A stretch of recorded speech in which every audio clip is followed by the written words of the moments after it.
Hello students, welcome to my YouTube channel study with Rakesh sir. So आज मैं आपके लिए लेकर आया हूँ क्लास 12 पॉलिटिकल साइंस के जो आपकी सेकंड बुक है, उसका फर्स्ट चैप्टर है चैलेंजेस ऑफ नेशन बिल्डिंग, यानी कि राष्ट्र निर्माण की चुनौतियाँ, जो कि आपकी वेटेज रखता है पूरे 8 मार्क्स की। इसी के रिगार्डिंग मैंने कुछ मोस्ट इंपॉर्टेंट एमसीक्यूज़ प्रिपेयर किए हैं। पैराग्राफ्स के बीच में से भी क्वेश्चंस है एंड पिक्चर बेस्ड क्वेश्चन भी है। 12th क्लास के स्टूडेंट्स को फॉरवर्ड करना ना भूले। So let's start the video. Question number 1, who said this statement? Tomorrow we shall be free from the slavery of the British domination, but at midnight India will be partitioned. Tomorrow will be a day of rejoicing as well as mourning. कल हम अंग्रेज़ों की गुलामी से आज़ाद होंगे, लेकिन आधी रात को भारत का बंटवारा होगा। कल का दिन खुशी का और मातम का भी होगा।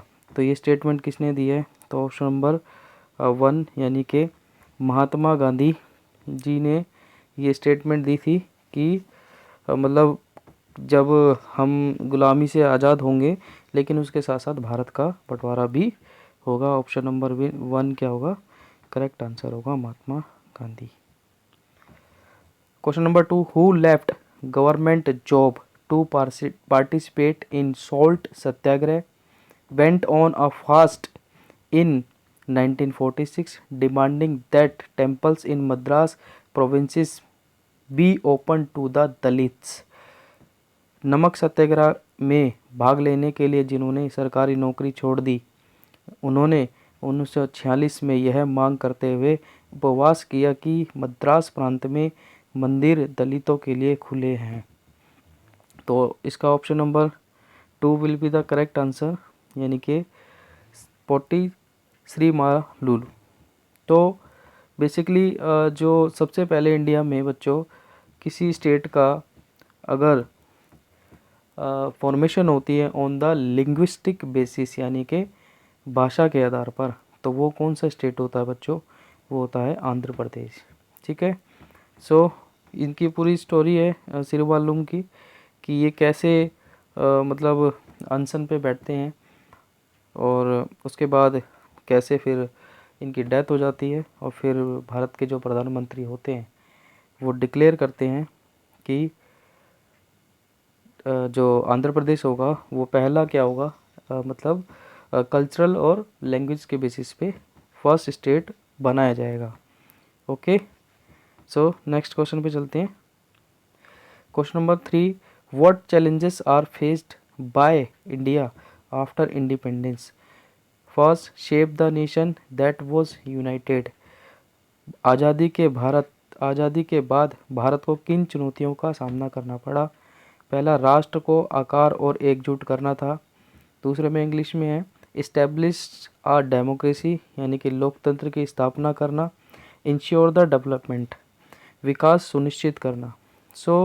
ये तीनों ही क्या होगी बच्चों जब भारत आज़ाद होता है, क्योंकि अंग्रेज़ तो छोड़ चले जाते हैं, लेकिन वही बात है ना, चले तो जाते हैं, जाते जाते वो क्या करते हैं, एक तो भारत के दो टुकड़े कर जाते हैं, भारत में फूट डाल जाते हैं, और भारत का जो भी कुछ भी प्रॉपर्टी होती हैं या कुछ इम्पोर्टेंट चीज़ें होती हैं उनको भी अपने साथ ले जाते हैं। मतलब एक तरह से पूरा कंगाल भारत को वो करके जाते हैं। तो जैसे ही भारत आज़ाद होता है, आज़ाद तो हम हो जाते हैं, लेकिन हमारे पास कुछ ऐसी चैलेंजेस भी थी जो हमारे लिए काफ़ी क्या थी, मतलब कठिनाई हो सकती थी। ठीक है, उनको को फेस करना ही था। और स्टार्टिंग में जो हमारे लीडर्स थे उन्होंने काफ़ी मतलब इन चीज़ों को फोकस रखते हुए काम किया। ये जो चैलेंजेस थे तीनों को हम डिस्कस करते हैं। पहला, राष्ट्र को आकार और एकजुट करना था। ठीक है, राष्ट्र को आकार करने का क्या मतलब है? यहाँ पे शेप द नेशन, यानी कि शेप द नेशन का मतलब ये है कि एक जो भारत है, क्योंकि भारत क्या था, बहुत जैसे ही 565 जो 565 रजवाड़े जो थे, यानी कि जो प्रिंसली स्टेट्स थे, वो भी क्या होते हैं, वो डायरेक्ट कंट्रोल में नहीं होते किनके? ब्रिटिश के। तो वो भी क्या होते हैं, जैसे ही ब्रिटिश यहाँ से जाते हैं तो प्रिंसली स्टेट जो होते हैं, रजवाड़े जो होते हैं, वो भी यहाँ से मतलब वो भी क्या होते हैं, हो जाते हैं, स्वतंत्र हो जाते हैं। ठीक है। जैसे ही वो अब स्वतंत्र होते हैं तो प्रॉब्लम ये होती है कि अगर ये इंडिया में नहीं मिलेंगे, है ना, तो क्या होगा, इंडिया का नक्शा ही डिज़ाइन करना बहुत मुश्किल हो जाएगा और इंडिया के इतने टुकड़े होंगे वो क्या हो जाएगा, खंडित हो जाएगा, मतलब बहुत सारे टुकड़े हो जाएंगे। समझ में नहीं आएगा इंडिया का कौन सा मैप कैसे कैसे कहाँ होगा। क्योंकि अगर मान लो हैदराबाद है, हैदराबाद मना कर देगा तो फिर एक बीच में से और मतलब इंडिया का पता नहीं चलेगा। इधर से मगर अगर मणिपुर है, जूनागढ़ है, मान लो सोमनाथ मंदिर है, तो सोमनाथ मंदिर जूनागढ़ अगर चला जाता तो सोमनाथ मंदिर के दर्शन करने के लिए बच्चों हमें क्या लेना पड़ता, वीज़ा लेना पड़ता। ठीक है, तो बहुत मुश्किल था। तो ये जो 565 रजवाड़े जो थे, इनको दोबारा से कैसे भारत में ही मिलाया जाए। ठीक है, हालांकि कुछ जो रजवाड़े हैं जैसे जूनागढ़ हो गया, कश्मीर हो गया, ठीक है, मणिपुर हो गया, ये प्रॉब्लम करते हैं, हैदराबाद हो गया, लेकिन बाद में इनको सुधार लिया जाता है। ठीक है, तो राष्ट्र को आकार कैसे दिया जाए, यानी को एक शेप कैसे दिया जाए। दूसरा है एकजुट करना। ठीक है, अब एकजुट कैसे करेंगे हम, यूनाइटेड कैसे करेंगे, तो यूनाइटेड करेंगे हम थ्रू द कॉन्स्टिट्यूशन, कॉन्स्टिट्यूशन यानी कि संविधान के द्वारा। तो अब क्या करेंगे, अब सबसे बड़ा चैलेंज यही होगा कि क्या किया जाएगा, संविधान बनाया जाएगा, है ना। तो 2 साल 11 महीने 18 दिन में हमारे जो संविधान निर्माता होते हैं वो कोशिश करते हैं और संविधान का क्या करते हैं बच्चों, निर्माण करते हैं। सो फर्स्ट वाला पॉइंट आपको समझ में आ गया, वो राष्ट्र को आकार देना और एकजुट करना। ठीक है, एकजुट करने में मान लो अब संविधान बना है बच्चों, तो आपको पता होगा कि भारत जो है इतना डाइवर्स है ना, इतनी डाइवर्सिटी है इंडिया के अंदर। तो उनको सबको कुछ मतलब नियम और कानून, मतलब अगर कॉन्स्टिट्यूशन बन रहा है तो सबके इंटरेस्ट क्या होना चाहिए, उस कॉन्स्टिट्यूशन में होने चाहिए। देखिए बच्चों, दूसरा काम क्या था सबसे इम्पोर्टेंट, कि इस्टेब्लिश आ डेमोक्रेसी, यानी कि लोकतंत्र की स्थापना करनी थी, है ना। हम गुलामी तो सहते आ ही रहे थे, है ना।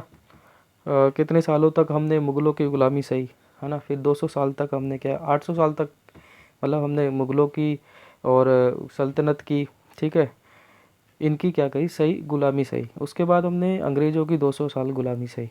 तो अब हम क्या करना चाह रहे थे, हमें पता था कि अब हम क्या करेंगे, एक लोकतंत्र की स्थापना करेंगे जिसमें जनता क्या करेगी, अपने द्वारा मतलब जनता का प्रतिनिधि होगा। तो लोकतंत्र की स्थापना की जाएगी। अब लोकतंत्र की स्थापना कैसे होगी बच्चों, चुनाव के माध्यम से होगी। ठीक है, यानी कि जो प्रतिनिधि होगा उसको चुना जाएगा, किसके माध्यम से, थ्रू द इलेक्शंस। थर्ड क्या था, इंश्योर द डेवलपमेंट, यानी कि अब देखो बच्चों क्या था कि इंडिया जब स्टार्टिंग में जब इनिशिएट लेते हैं, है ना, प्राइम मिनिस्टर वगैरह, कि अब हमें डेवलपमेंट किस सेक्टर में करना है ना, पब्लिक में करना है, प्राइवेट में करना है। मतलब इंडिया के, आप सोचो ना 1947 में इंडिया का मतलब इंटरनेशनली सिचुएशन क्या थी, आप खुद सोचो। तो इंटरनेशनली सिचुएशन क्या थी कि सेकेंड वर्ल्ड वॉर ख़त्म हुआ था और एक तरफ मतलब वर्ल्ड भी जो क्या था वो 2 पार्ट्स में डिवाइडेड होना स्टार्ट हो गया था, यानी कि कैपिटलिज्म और एक सोशलिज्म में। तो इंडिया के पास भी ऑप्शन था कि या तो वो अमेरिका की तरह कैपिटलिज्म बन जाए या फिर हम यूएसएसआर की तरह सोशलिज्म मतलब सोशलिस्ट यानी कि कम्युनिज्म बन जाए। लेकिन भारत की कंडीशन ऐसी नहीं थी कि किसी एक चीज़ को वो लागू कर सके, है ना, इम्प्लीमेंट कर सके। ना तो हम पूरी तरह से मतलब कैपिटलिस्ट भी नहीं बन सकते थे। अगर मान लो कैपिटलिस्ट बन जाते हम तो क्या होता, फिर जो हमारे यहाँ पे जो मतलब लोअर क्लासेस हैं, है ना, दलित्स हैं, ठीक है, और बहुत सारी पिछड़ी जातियाँ हैं, उनका विकास कैसे होगा, उनके बारे में कौन सोचेगा। ठीक है, और पूरी तरह से हम सोशलिस्ट भी नहीं बनना चाहते क्योंकि हम इतना टेक्नोलॉजी में पीछे हैं। ठीक है, अब इतना बड़ा देश है, लगभग मतलब 35 से 38 करोड़ जनसंख्या तो हमारी तब ही थी 1947 में, है ना। और अमेरिका की अभी इतनी है ना, 35 से 36 करोड़, 32 करोड़ है शायद।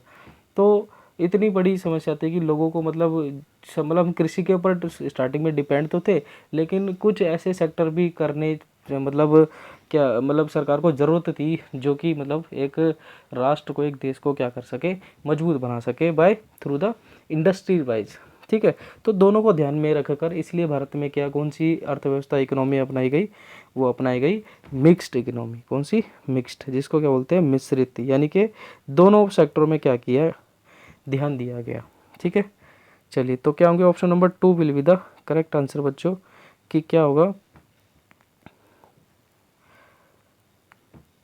मतलब जो चैलेंजेस थे ये तीनों ही क्या थे, चैलेंजेस थे भारत के सामने। भारत आज़ाद तो हो गया है लेकिन चैलेंजेस को सामना करना है और भारत ने बहुत ही मतलब अच्छे तरीके से उसका सामना भी किया। Question number 4, Khan Abdul Ghaffar Khan was related to which provinces. बच्चों यहाँ पे प्रोविंसेस जो है ना वो एक तरह से क्या बोलते हैं, हम इसको प्रांत बोल देते हैं, या हिंदी इंग्लिश में भी हम उसको क्या बोलते हैं, स्टेट बोलते हैं। ठीक है, ठीक है। तो जो खान अब्दुल गफ़ार खान जो थे वो कौन सी प्रोविंसेस यानी स्टेट प्रांत से थे? तो पहला है साउथ वेस्टर्न फ्रंटियर, दूसरा है north western frontier. Khan Abdul Ghaffar Khan किस प्रांत से थे? दक्षिणी पश्चिमी प्रांत और उत्तरी पश्चिमी सीमा, यानी कि option number 2 will be the correct answer होगा बच्चों इसका, यानी कि नॉर्थ वेस्टर्न फ्रंटियर के थे। अब देखिए बच्चों नॉर्थ वेस्ट क्या होता है, जैसे आप इंडिया का मैप दे यहाँ ऐसे देखेंगे इंडिया का मैप में, ठीक है, तो नॉर्थ वाली साइड हमारी होगी और वेस्ट वाली ये साइड हो गई। अब देखो जब इलेक्शंस होते हैं ना मुस्लिम लीग और क्या बोलते हैं कांग्रेस के बीच में भी, है ना, तो मुस्लिम लीग है ना, इधर वाले जो क्षेत्र होता है, ये खान अब्दुल गफ़ार वाला जो क्षेत्र होता है, ये इसको रिप्रेजेंट कर रहे होते हैं, है ना। ये खुद भी नहीं चाहते हैं किस में मिलना है, मतलब भारत के दो टुकड़े हो या पाकिस्तान का निर्माण हो, मतलब वो खुद भी अलग से नहीं चाहते हैं कि पाकिस्तान का निर्माण हो, इसलिए इनको फ्रंटियर गांधी भी कहते हैं। ठीक है, तो अब ये क्या बोलते हैं, ये मतलब इसी क्षेत्र के थे, तो ये खुद नहीं चाहते थे, है ना, ये वाला एरिया। तो जो ऑप्शन नंबर 2 क्या होगा बच्चों, इसका करेक्ट आंसर होगा, यानी कि जो खान अब्दुल गफ़ार खान थे, मतलब वहाँ पे मुस्लिम लीग जीतती भी नहीं है, उसके बावजूद भी वो एरिया जो है आज जहाँ पाकिस्तान हम देखते हैं, जिसको स्टार्टिंग में पश्चिमी पाकिस्तान बोला जाता था ना, जैसे भारत का अगर हम नक्शे की बात करें यहाँ पे, तो यहाँ पे ये वाला पश्चिमी पाकिस्तान होता था और जो बंगाल वाला है वो पूर्वी पाकिस्तान होता था।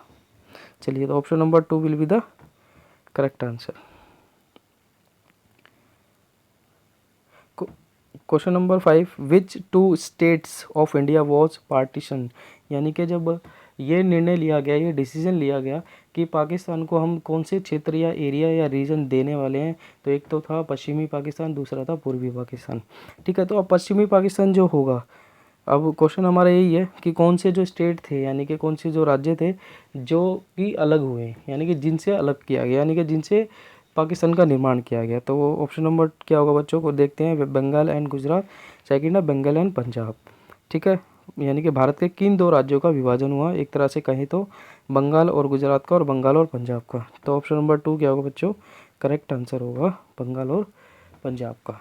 ठीक है, और अगर हम इसमें सिटीज़ की बात करेंगे मुख्य रूप से, तो जो इसमें पंजाब में सिटी आएगी वो कौन सी आएगी, वो अमृतसर आएगी बच्चों। ठीक है, और बंगाल के अंदर आएगी कोलकाता। ठीक है, चलिए क्वेश्चन नंबर 6 बच्चों, क्वेश्चन देख के डरना नहीं है बिल्कुल भी, ठीक है, पढ़ेंगे आपको समझ में आएगा। ये क्वेश्चन इस तरह से है कि आपको जो पैराग्राफ मैंने बनाया है कि वो आपका पैराग्राफ ही पूरा कवर हो जाए। ठीक है, choose the correct option about the process of partition, इसका हिंदी मीडियम भी आगे है। ठीक है, अब एक बार हम क्या करते हैं, हिंदी मीडियम पढ़ते हैं बच्चों, इंग्लिश वाले बच्चे भी पढ़ लेंगे, इसको समझ में आ जाएगा। जैसे विभाजन की प्रक्रिया के बारे में सही विकल्प चुने, यानी कि धार्मिक बहु पहला है, यानी कि देखिए हमारा टॉपिक क्या है, टॉपिक हमारा एक आता है विभाजन की प्रक्रिया, ये आपका टॉपिक ही है पूरा, बुक में आप खोलोगे तो, यानी कि process of division, partition sorry. तो पार्टीशन में प्रोसेस जो चला, यानी कि अब उसके पॉइंट देखते हैं, इसके बारे में सही कथन क्या है। तो देखते हैं क्या होता है जब प्रोसेस हुआ, तो इन्होंने जब पार्टीशन का प्रोसेस किया, तो पहला पॉइंट ये है कि धार्मिक बहुमत के सिद्धांत का पालन करने का निर्णय लिया गया। सही बात है, जब इंडिया और पाकिस्तान बनाया गया तो हम ये देखा गया है कि मुस्लिम और हिंदू जो होते हैं वो किस क्षेत्र में ज़्यादा रहते हैं। मान लिया अगर मुस्लिम रहते हैं जिस क्षेत्र में, वो जो हिस्सा होगा वो किसको दे दिया जाएगा, पाकिस्तान को दे दिया जाएगा।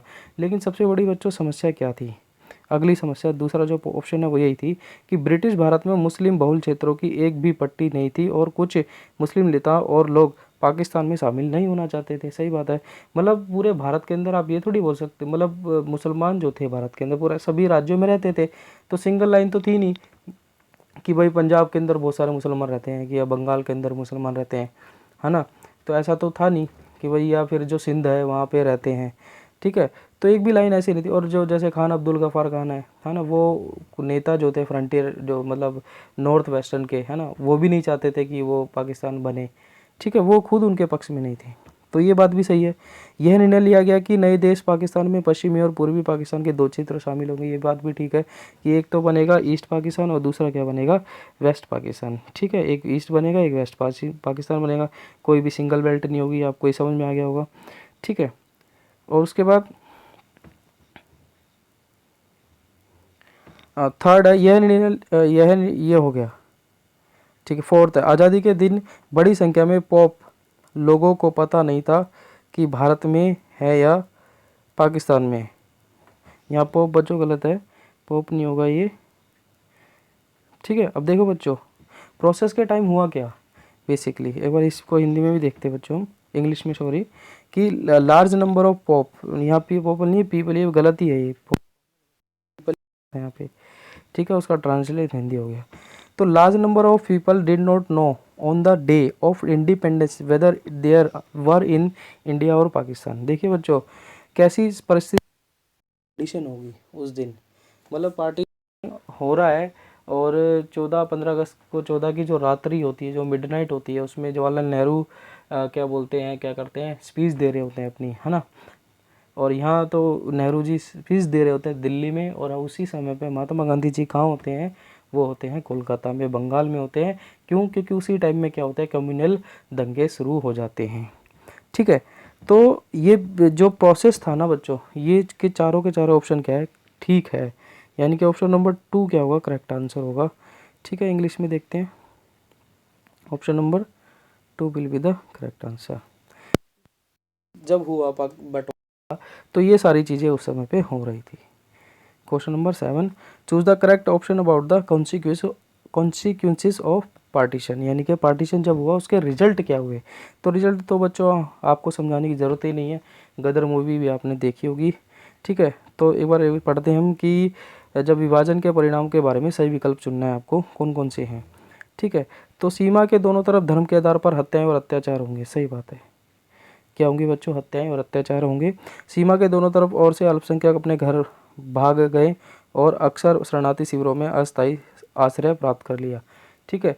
तो शरणार्थी आएंगे, दिल्ली में भी शरणार्थी, पूरी दिल्ली जामा मस्जिद भी भर जाएगी, पूरे पंजाब भी भाग गई, सब मतलब क्या हो जाएंगे, शरणार्थियों से भर जाएंगे, ठीक है। आपने भाग मिल्खा भाग मूवी देखी होगी, उसमें भी जब वो मिल्खा होते हैं, ठीक है, वो ट्रेन से वो कोयले वोले चुराते हैं और वो शरणार्थी कैंपों में रहते हैं, ठीक है, पूरी स्थिति वही होगी। ये भी भाई, ये दोनों ऑप्शन नंबर 2 भी क्या है, ठीक है। टाइपराइटर, टेबल कुर्सी और नदियों जैसे सभी चीज़ों का बंटवारा बट गई है, सब बटेंगी, ठीक है, एक एक चीज़, यानी कि नदी वदियाँ सबको है, 3 नदियाँ जो होती हैं उनके पास जाती हैं और 3 नदियाँ हमारे पास होती हैं, मतलब सारे रिसोर्सेज का भी क्या होगा, बंटवारा होगा। लगभग 80 लाख लोग नई सीमा के आर पार पलायन करेंगे, सही बात है। लगभग 80 लोगों ने क्या किया, एक मतलब इधर से उधर, यानी कि उन्होंने क्या किया, माइग्रेट हुए, एक इधर से दूसरी जगह गए, ठीक है। इंग्लिश में भी सिंपल है बच्चों, आप पढ़ लोगे, इसमें किलिंग्स हुई है, एट्रोसिटीज़ होती है, ये भी वर्ड भी ठीक है, ठीक है। रिफ्यूजीज कैंप्स लगते हैं, ठीक है। टाइपराइटर टेबल्स, ये सबका क्या होता है मतलब बंटवारा होता है। और 80 लाख होते हैं, वो क्या होते हैं, पीपल माइग्रेट होते हैं। और लगभग बच्चों लाखों महिलाओं का क्या होता है, किडनैप्ड होती हैं, ठीक है, किडनैप्ड होती है और उनका रेप किया जाता है, लाखों महिलाओं का, ठीक है, रेप्ड होता है बच्चों। अब रेप भी होता है कुछ, तो क्या होता है कि अपनी घर की इज्जत बचाने के लिए उनको क्या करते हैं, खुद ही जान से वो मार देते हैं, ठीक है। चलिए move to the next question. Question number 8, the two nation theory was propounded by, first Mohammad Ali Jinnah Muslim League, second Mahatma Gandhi. द्विराष्ट्र सिद्धांत किसके द्वारा प्रतिपादित किया गया, मोहम्मद अली जिन्ना और महात्मा गांधी। तो ऑप्शन नंबर क्या हुआ अच्छा हमारा, ऑप्शन नंबर क्या बोलते हैं 1 will be the correct answer है कि मोहम्मद अली जिन्ना। एक क्वेश्चन यहाँ से भी बनता है बच्चों कि मुस्लिम लीग की इस्टेब्लिशमेंट कब होगी, 1906 में होगी, 1906 में होगी, ठीक है। तो मोहम्मद अली जिन्ना बच्चों देखो, अब क्या होता है कि मुस्लिम लीग भी जब बनती है ना, तो मुस्लिम लीग जब 1906 में बनती है, वो बंगाल का डिवीज़न होता है 1905 में, यानी कि बंगाल का बंटवारा कर देते हैं, कौन, ब्रिटिश कर देते हैं, है ना। पूर्वी बंगाल और ईस्ट बंगाल और वेस्ट बंगाल। अब वेस्ट बंगाल में तो मोस्टली कौन रहते थे, हिंदू, और ईस्ट बंगाल में मुस्लिम्स रहते थे। और फिर वो जो ईस्ट बंगाल होता है बाद में जाके बांग्लादेश बनता है, ठीक है। तो मोहम्मद अली जिन्ना जो थे ना, वो मतलब रीज़न क्या दे रहे हैं, रीज़न ये दे रहे हैं क्योंकि यही मांग करते हैं टू नेशन थ्योरी की। तो नेशन यहाँ पे राष्ट्र एक शब्द लिखा है बच्चों यहाँ पे, है ना, नेशन। मान लीजिए एक शब्द होता है देश, है ना, एक शब्द होता है राष्ट्र, जैसे एक होती है कंट्री और एक होता है नेशन। तो बच्चों अगर मान लो मैं किसी देश की बात कर रहा हूँ, कंट्री की बात कर रहा हूँ, तो कंट्री का मतलब देश की बात कर रहा हूँ, तो ज़रूरी नहीं है कि वो जो देश होगा, अगर मैं सिर्फ देश की बात कर रहा हूँ तो वो ज़रूरी नहीं कि उसमें सारे रहने वाले जो लोग हैं उनका कोई मतलब एक जैसा इतिहास रहा होगा या एक जैसी संस्कृति रही होगी या एक जैसी पहचान रही होगी।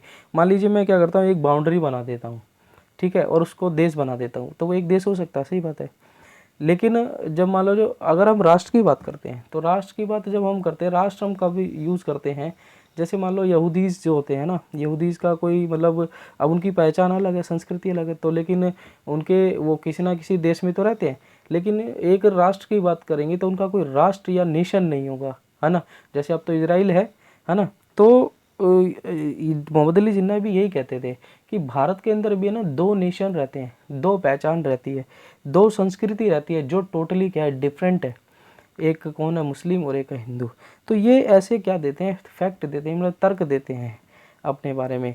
मतलब वो क्यों चाहते हैं, जब इनसे पूछा जाता है कि वो क्यों चाहते हैं पाकिस्तान का निर्माण करना, तो ये बोलते हैं कि भारत के अंदर दो राष्ट्र रहते हैं, दो संस्कृति रहती है, दो पहचान रहती है, ठीक है। तो द्विराष्ट्र, इसी को क्या बोलते हैं, द्विराष्ट्र। द्वि का मतलब क्या होता है, ड्यूअल, यानी कि दो, ठीक है। चलिए move to the next question. Question number 9, which two languages were spoken in Bombay state before it was divided in 1960? First Gujarati Marathi, second Gujarati and Punjabi. 1960 में विभाजित होने से पहले बम्बई राज्य में कौन सी दो भाषाएं बोली जाती थी? देखो बच्चों, जब आप 12th क्लास की हिस्ट्री में पढ़ोगे तो एक तो बॉम्बे प्रोविंसेस होगी उनकी, ठीक है, मद्रास होगी, ठीक है, कलकत्ता बंगाल वाली होगी। तो जो बॉम्बे वाली होगी, जो बॉम्बे से लेके पूरा महाराष्ट्र हो गया, गोवा हो गया और पूरा गुजरात हो गया, ठीक है। तो ये सब क्या होंगी, ये पूरी एक प्रोविंसेस होती है, पहले स्टेट में नहीं थे आप, है ना। तो ये स्टेट तो बाद में अलग अलग बनते हैं। तो जब बम्बई जब था, जिसको बम्बई बोलते हैं, पूरा बॉम्बे जिसको बोलते हैं, वो उसमें गुजरात भी आता था। तो बेसिकली कौन सी भाषा बोली जाएंगी वहाँ पे, गुजरात और मराठी भाषा बोली जाएगी, पंजाबी तो वो बोली नहीं जाएगी, ठीक है। Option number 1 will be the correct answer. Question number 10, name any 4 princely states that resisted their merger with the Indian Union. First Junagadh, Hyderabad, Kashmir and Manipur. Second Junagadh, Missouri, Ajmer, Mewar and Maharashtra. किन्हीं 4 रियासतों के नाम बताइए जिन्होंने भारतीय संघ में विलय का विरोध किया। फर्स्ट जूनागढ़, हैदराबाद, कश्मीर और मणिपुर। सेकंड जूनागढ़, मैसूर, अजमेर, मेवाड़ और महाराष्ट्र। तो option number 1 will be the correct answer, Junagadh, Hyderabad, Kashmir और मणिपुर, ठीक है। तो जूनागढ़ तो वही सोमनाथ मंदिर वाला है, गुजरात वाला। हैदराबाद नवाब जी मानते नहीं है ना, रजाकार भेजते हैं, फिर सरदार वल्लभ भाई पटेल उनको क्या करते हैं, अपनी सेना भेजते हैं और सरेंडर करवाते हैं। कश्मीर राजा हरि सिंह, ठीक है। और मणिपुर भी ये कहता है, मणिपुर तर्क क्या देता है बच्चों, मणिपुर क्या बोलता है, मणिपुर के जो शासक होते हैं वो ये बोलते हैं कि भैया जो अंग्रेज जो थे उन्होंने तो हमारे ऊपर कभी शासन ही नहीं किया, वो तो यहाँ तक पहुँचे ही नहीं कभी, ठीक है। ये यहाँ पे ये तर्क देते हैं, फिर इनको भी 2-4 हाथ लगाते हैं, 2-4 थप्पड़ों में इनका भी काम होता है, ठीक है। बाद मतलब ये समस्या पैदा करते हैं, लेकिन बाद में बच्चे मान जाते हैं ये भी। चलिए question number 11, how many princely states consisted as the time of the independence of India? Bharat की स्वतंत्रता के समय कितनी रियासतें शामिल थी? तो ये तो सिंपल सा आंसर बच्चों आपको पता ही है, 565 थी, ठीक है। Question number 12, what was the basis of the report state reorganisation commission?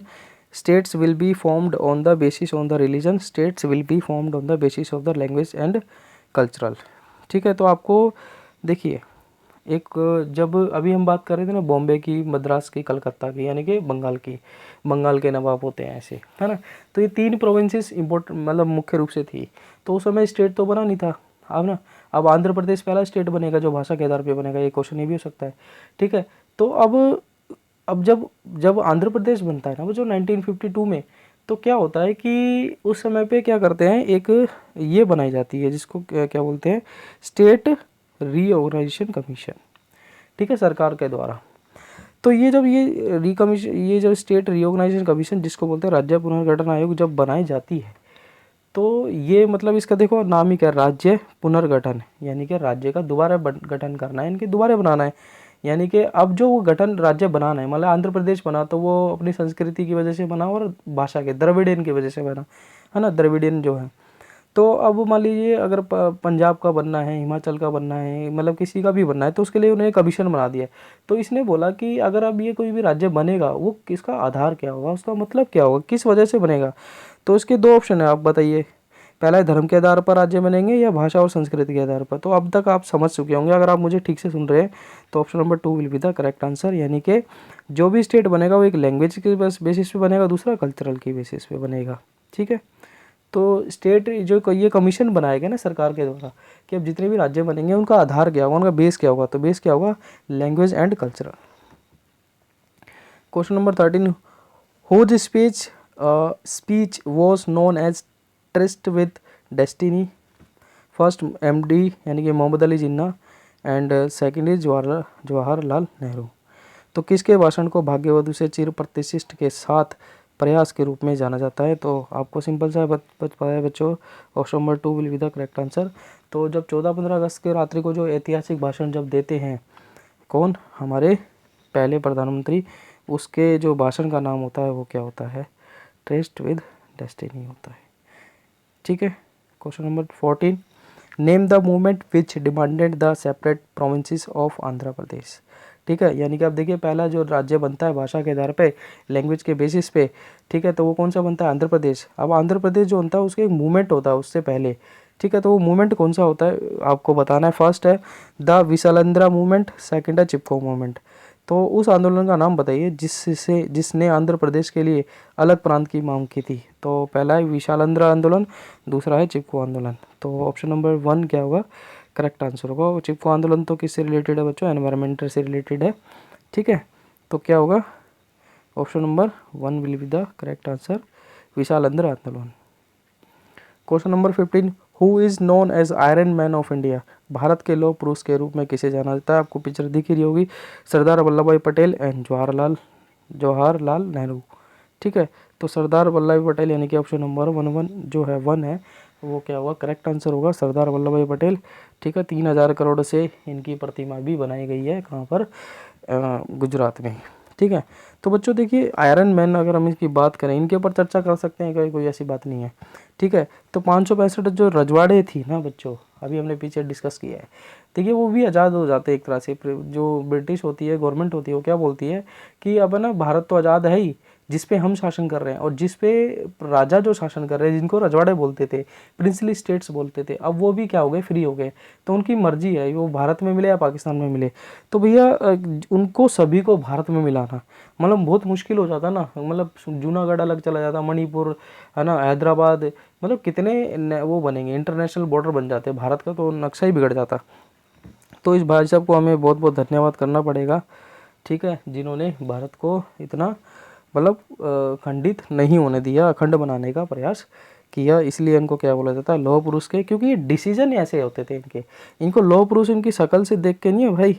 ठीक है। इनकी शक्ल देख के लौह पुरुष नहीं बोलते इनको, इनके डिसीजन, जैसे आयरन मैन तो इसको बोलते हैं, और आयरन लेडी किसे बोलते हैं, हमारी जो फर्स्ट जो आयरन लेडी है, यानी कि फर्स्ट जो प्राइम मिनिस्टर होती है लेडी में, यानी कि इंदिरा गांधी। वो इंदिरा गांधी डिसीजन लेती थी ना भाई, इसलिए इसको क्या बोलते थे, आयरन लेडी।